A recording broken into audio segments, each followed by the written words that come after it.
والدین اللہ کی نعمتوں میں سے ایک نعمت ہیں،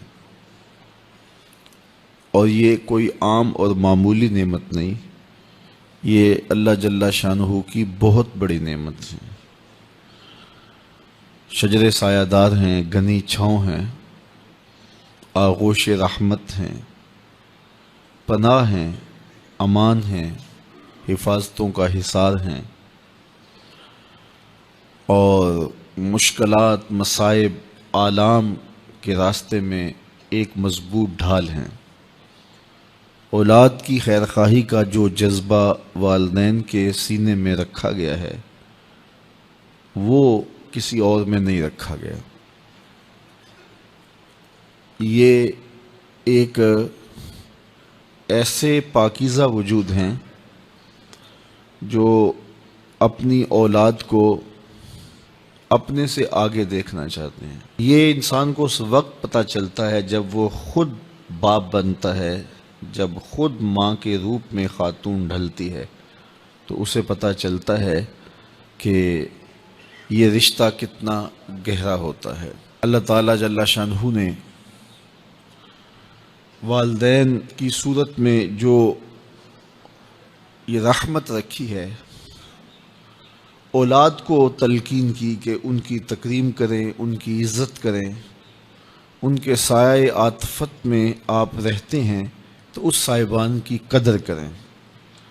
میرے حضور علیہ السلام نے ارشاد فرمایا، اللہ کی رضا والدین کی رضا میں ہے، اور اللہ کی ناراضگی والدین کی ناراضگی میں ہے۔ اگر کوئی شخص اپنے والدین کو راضی رکھ لیتا ہے تو پھر اسے اللہ کی رضا نصیب ہوتی ہے، اور والدین اگر ناراض ہوں تو پھر رضا الہی بھی نصیب نہیں ہوتی، الا یہ کہ والدین کسی ایسی چیز کا حکم دیں جو اللہ کی نافرمانی پر مشتمل ہو، تو پھر ان کی بات نہیں مانی جائے گی، ورنہ ماں باپ کی ہر بات کو تسلیم کیا جائے گا اور اولاد اس کو ماننے میں، اپنانے میں، اختیار کرنے میں ہی عزت پائے گی۔ والدین کی خدمت سعادت مندی ہے۔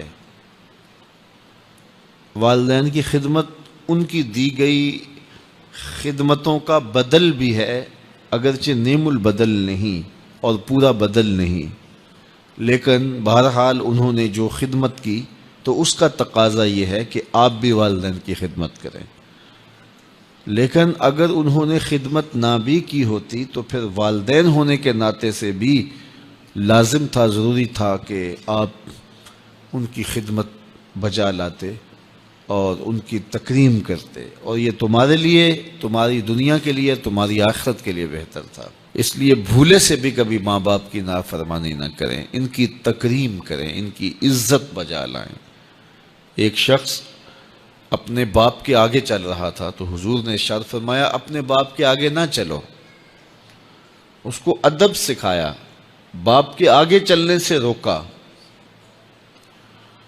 اسی طرح ایک شخص حضور کی خدمت میں حاضر ہوا اور اس نے عرض کی، حضور میرا بیٹا مجھے اپنی چیزوں کو مجھے ہاتھ نہیں لگانے دیتا،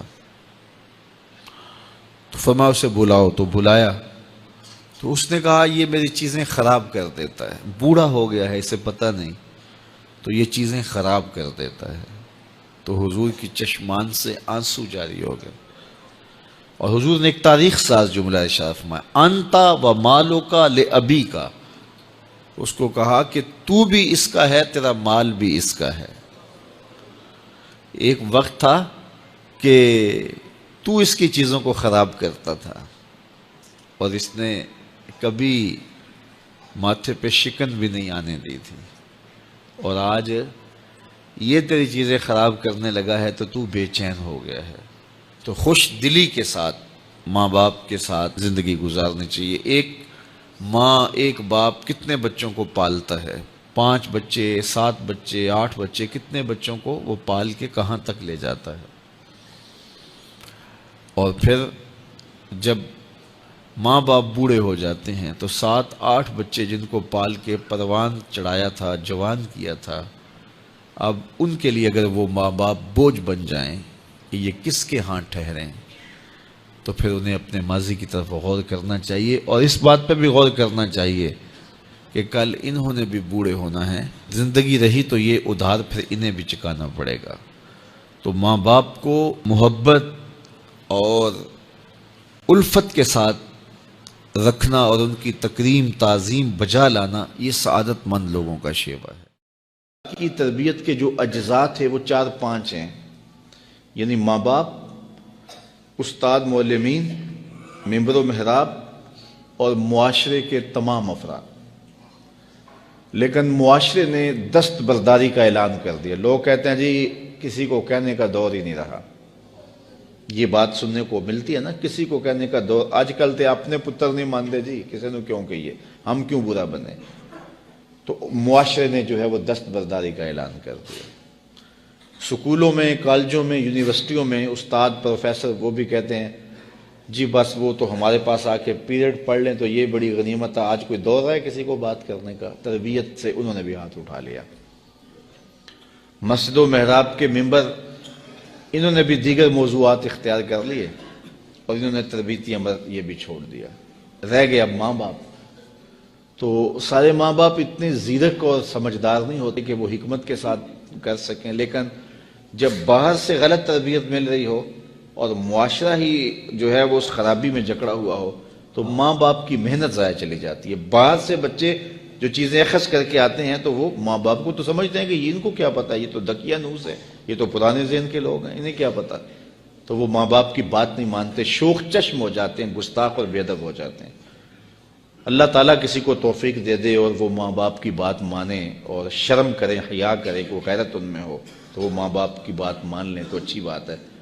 اب پورے معاشرے نے مل کے اپنی نسل کی تربیت کرنی تھی، اور یہ جو رویہ کہ ہمیں کیا لگے جی، اپنے گھر کو چھاج بجائے یا چلنی، کسی کو کہنے کا دور رہا ہے۔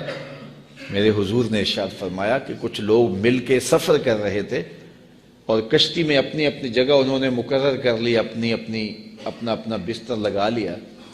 ایک آدمی کشتی میں سوراخ کرنے لگ جاتا ہے اپنی جگہ پہ، تو سارے اگر یہ کہیں کہ ہمیں کیا لگے اپنی جگہ پہ کر رہا ہے، تو تھوڑی دیر کے بعد جب سوراخ ہوگا تو نیچے سے پانی آئے گا جس سے وہ سوراخ کرنے والا بھی ڈوبے گا اور یہ ساتھ بیٹھنے والے بھی ڈوب جائیں گے، پوری کشتی ڈوب جائے گی۔ اب ان کا حق کیا ہے کہ اسے غصہ لگے یا اسے ناراضگی ہو یا وہ خوش ہو، اس کا ہاتھ پکڑے، اس کو روکیں کہ تم غلط کر رہے ہو۔ یہ نہ کہیں کہ اپنے گھر کو چھاج بجائے یہ چھلنی ہمیں کیا لگے۔ تو اگر اس کو آزادی دے دیتے ہیں، اس کو چھوڑ دیتے ہیں اور اس ڈر سے کہ یہ آگے سے الجھے گا تو ہم کیوں اس کو کہیں، تو وہ سوراخ کرے گا تو پوری کشتی ڈوب جائے گی۔ اصل ہوا یہ ہے کہ پورا معاشرہ کہتا ہے جی ہمیں کیا لگے، سانو کی لگے، سارا معاشرہ ڈوب گیا ہے، کوئی کسی کو کچھ کہتا ہی نہیں ہے۔ گلیوں میں شیطان ناچ رہا ہے، اولادیں آوارہ ہو گئی ہیں، معاشرہ پورا اس عمل میں شریک ہی نہیں ہو رہا کہ ہم کوشش کرنی ہے۔ اگر میں کسی کے بچے کو سمجھاؤں گا تو کوئی میرے بیٹے کو سمجھائے گا، لیکن جب میں نہیں کروں گا تو کوئی میرے لیے نہیں کرے گا۔ تو پھر ایک دوسرے نے مل کر کے جو معاشرہ تعمیر کرنا تھا اور اچھی نسل کی تشکیل کرنی تھی، وہ عمل رک گیا۔ ایک مسلم معاشرہ ہمیں جو بتاتا ہے وَتَوَاصَوْا بِالْحَقِّ، حق کا تواصو، حق کی وصیت، یعنی بچہ گھر ہو تو ماں کہے، باپ کہے، بڑا بھائی کہے، ہمسایہ بات کرے، گلی محلے کے اندر کوئی بوڑھا ملے تو وہ نصیحت کرے، اور اس کے بعد سکول گیا ہے تو استاد نصیحت کرے، مسجد میں گیا ہے تو امام مسجد نصیحت کرے۔ تو جب نصیحت کا یہ تسلسل ہوگا تو ہو نہیں سکتا ہے کہ بچہ سدھرے نہ سنورے نہ، لیکن 10 خراب کرنے والے ہوں، ایک صحیح کرنے والا ہو تو کبھی صحیح نہیں ہوتا۔ تو یہ اللہ تعالیٰ چاہے اس کی کرم نوازی سے، ورنہ ممکن نہیں ہے۔ تو ان کی جسمانی نشت کے لیے، ان کی اخلاقی تربیت کے لیے، ان کے قول و فعل اور ان کے عمل، ان کے رویوں پر ماں باپ کو غور کرنا چاہیے۔ حضور علیہ الصلوۃ نے فرمایا اپنی اولاد کو 3 چیزیں سکھاؤ، حب نبیکم وحب اہل بیتہ وتلاوت القرآن۔ اپنی اولاد کو نبی علیہ الصلوۃ کی محبت سکھاؤ، وحب اہل بیتہ، حضور کے اہل بیت کا پیار سکھاؤ۔ تیسری بات میرے حضور نے فرمایا وتلاوت القرآن، اپنی اولاد کو قرآن پڑھانا سکھاؤ۔ روزانہ دن کا آغاز ہی نہ ہو جب قرآن نہ پڑھا جائے۔ اللہ آپ سب کو جزائے خیر دے، اور میں آپ سب کے لیے دعا گو ہوں کہ اللہ آپ سب کی اولادوں کو صالح بنائے، آپ کی اولادوں کو اللہ کا ولی بنائے، اور آپ سب میرے لیے دعا کریں اللہ میری اولادوں کو بھی صالحیت کا نور عطا کرے، اور اللہ پوری امت مسلمہ کے بیٹوں کو بیٹیوں کو شرم و حیا کا پیکر بنائے، نیک اور صالح بنائے، اور ایک اچھے معاشرے کی تشکیل ہو۔ باپ کا انتقال حضور کے اس دنیا پہ قدم رکھنے سے پہلے ہی ہو گیا تھا، ابھی شکم مادر میں تھے کہ حضرت عبداللہ کا انتقال ہو جاتا ہے، در یتیم پیدا ہوئے ہیں، 6 سال کی عمر میں ابوا کے مقام پر ریت کے ٹیلے آئے تو وہاں سیدہ آمنہ کی طبیعت خراب ہو گئی، اور پھر لمحے بھی زندگی کے آخری ہیں، سیدہ آمنہ نے محسوس کر لیا کہ یہ میری آخری سانسیں ہیں۔ سیدہ پاک نے حضور کے سر پہ ہاتھ رکھا اور روتے ہوئے کہا کہ بیٹا ہر نئی چیز نے پرانا ہو جانا ہے، ہر باقی نے فنا ہو جانا ہے، میں بھی جا رہی ہوں، وَذِكْرَ باق وَوَلَدْتُ طُہْرًا، لیکن میرا ذکر نہیں مٹے گا، اس لیے کہ تیرے جیسا ستھرا بیٹا چھوڑ کے جا رہے ہیں۔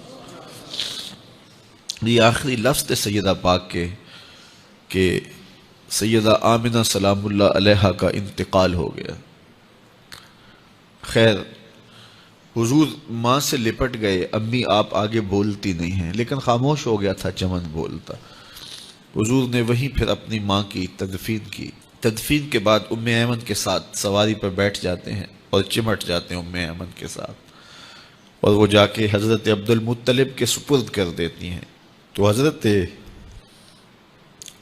عبد المطلب حضور کو آغوش میں لے کے بڑا روئے، اور ام ایمن سے کہا کہ میرے اس بیٹے کا تم نے خاص خیال رکھنا ہے، اور پھر انہوں نے اتنا خیال رکھا کہ میرے حضور فرمایا کرتے تھے ام ایمن میری ماں کے بعد میری ماں ہے۔ 2 سال کے بعد حضرت عبد المطلب کا بھی انتقال ہو گیا۔ ابن حشام کے یہ لفظ سینہ چیرتے ہیں کہ جب امیر قریش کا جنازہ اٹھا تو سارا مکہ جنازے کے لیے امڑ آیا، لیکن لوگوں نے 8 سال کے ایک بچے کو دیکھا جو دیواروں سے لپٹ لپٹ کے رو رہا تھا۔ آج یہ سہارا بچھن گیا تھا۔ پھر چچا کی کفالت میں آئے، پھر ایک وقت آیا کہ وہ بھی اس دنیا کو چھوڑ گئے، اور اسی سال حضور کی اہلیہ کا انتقال بھی ہوا، اور اس سال کا نام عام الحزن، دکھوں کا سال رکھا۔ اہل مکہ نے جو سلوک کیا وہ کسی سے بھی مخفی نہیں ہے، پتھر مارے، گڑھے کھودے، کانٹے بچھائے، اجریاں ڈالی، اپنے گھروں کے کوڑے لا کے حضور کے گھر کے سامنے رکھ دیے۔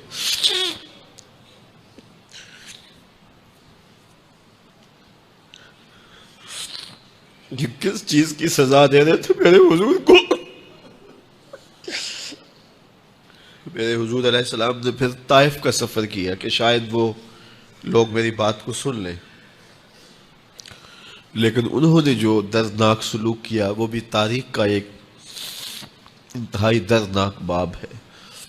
انہوں نے اوباشوں کے ہاتھوں میں پتھر دیے، اور جس راستے میں میرے حضور نے گزرنا تھا ان کو اس راستے پہ کھڑا کر دیا اور کہا ان پہ سنگ زنی کرو، اور وہ آقا کریم پہ پتھر مارتے، حضور کے پاؤں پہ پتھر مارتے۔ آقا کریم علیہ السلام پاؤں اٹھاتے تو وہ دوسرے پاؤں پہ مارتے، پھر حضور شدت درد سے بیٹھ جاتے تو ان کے 2 غنڈے دائیں بائیں سے آگے بڑھتے اور حضور کو کندھوں سے پکڑ کے اٹھاتے، پھر سنگ باری کرتے۔